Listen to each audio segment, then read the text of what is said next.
Assalamualaikum warahmatullahi taala wabarakatuh. Selamat pagi dan salam sejahtera bagi kita semua. Bismillahirrahmanirrahim. Alhamdulillahirabbil Allahumma shalli ala sayyidina Muhammad wa sayyidina Muhammad.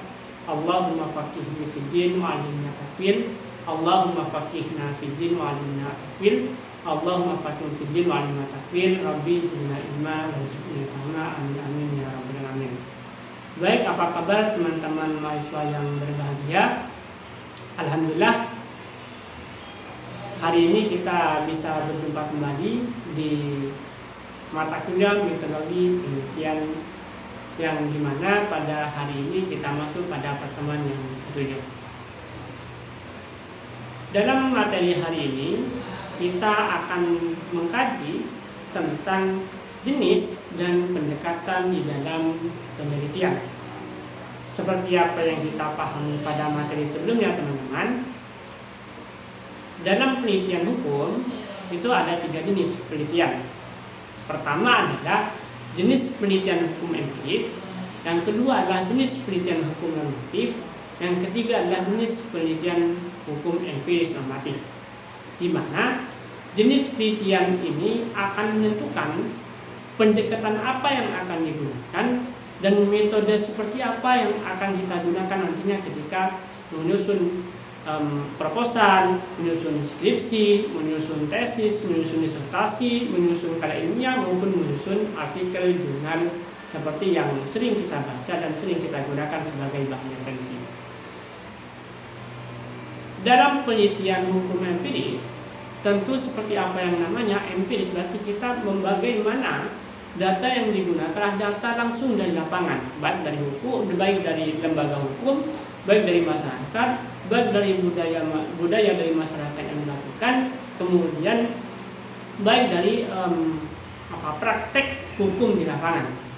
Kemudian jenis penelitian hukum normatif berarti adalah jenis penelitian di mana sumber data primernya adalah kajian-kajian hukum. Contoh misalnya ada undang-undang maupun hukum-hukum tertulis lainnya. Adapun jenis penelitian hukum yang ketiga adalah jenis penelitian hukum normatif empiris, di mana menggabungkan antara jenis penelitian hukum empiris dan jenis penelitian hukum normatif. Nah, yang kemudian jenis inilah yang menentukan pendekatan apa kira-kira yang tepat untuk digunakan. Tentu kalau misalnya kita lebih jauh lagi terkait dengan pendekatan, di situ ada dalam penelitian hukum empiris ada pendekatan studi kasus, dan kemudian ada pendekatan pendekatan studi konten, kemudian ada dalam normatif ada pendekatan undang-undang dan pendekatan yang lain. Contoh misalnya pendekatan konseptual, pendekatan filosofis, pendekatan sosiologi dan sebagainya. Namun terlepas dari itu, ada pendekatan dalam dalam penyusunan karya ilmiah atau penyusunan penelitian. Nah, dalam hal ini ada pendekatan kualitatif, ada pendekatan kuantitatif, kemudian ada pendekatan riset. Pendekatan kualitatif itu adalah pendekatan di mana penelitian ini bertujuan untuk memahami fenomena sosial secara mendalam melalui data-data empiris, kemudian melalui kata-kata, perilaku, dan makna. Artinya adalah dalam pendekatan kualitatif bertujuan untuk memahami fenomena yang terjadi di lingkungan atau terjadi di masyarakat. Adapun yang kedua adalah pendekatan kualitatif. Berbeda dengan pendekatan kualitatif, dalam penelitian kualitatif ini tidak memahami makna atau tidak memahami fenomena, melainkan pendekatan kuantitatif itu bertujuan untuk menguji hipotesis. Oleh karena itu, dalam pendekatan kualitatif itu biasanya menggunakan teknik pengumpulan data observasi, interview, kemudian dokumentasi dan studi literatur. Dalam pendekatan kualitatif kita biasanya menggunakan angket.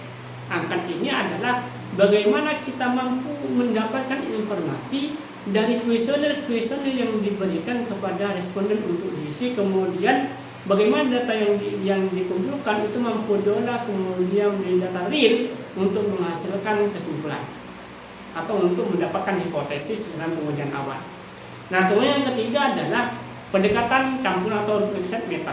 Nah, ini adalah bagaimana pendekatan kualitatif kemudian digunakan secara bersamaan dengan pendekatan kuantitatif. Ya, Kak. Oleh karena itu, 3 pendekatan ini menjadi hal yang penting untuk dipahami, menjadi hal yang penting untuk dipelajari dalam menyusun karya ilmiah. Sehingga dalam pengolahan data yang dilakukan dalam penyusunan karya ilmiah, baik itu skripsi, proposal dan sebagainya, itu mampu membuat dan menyusun karya ilmiah dengan baik dan sesuai dengan apa yang diharapkan. Oke, teman-teman mahasiswa, silakan bisa dipelajari, bisa dipahami, ataupun bisa langsung dipraktikkan bagaimana cara menyusun karya ilmiah dengan menggunakan kualitatif, pendekatan kualitatif maupun pendekatan metodologi. Oke, mungkin itu dari saya, kurang biasa mohon maaf.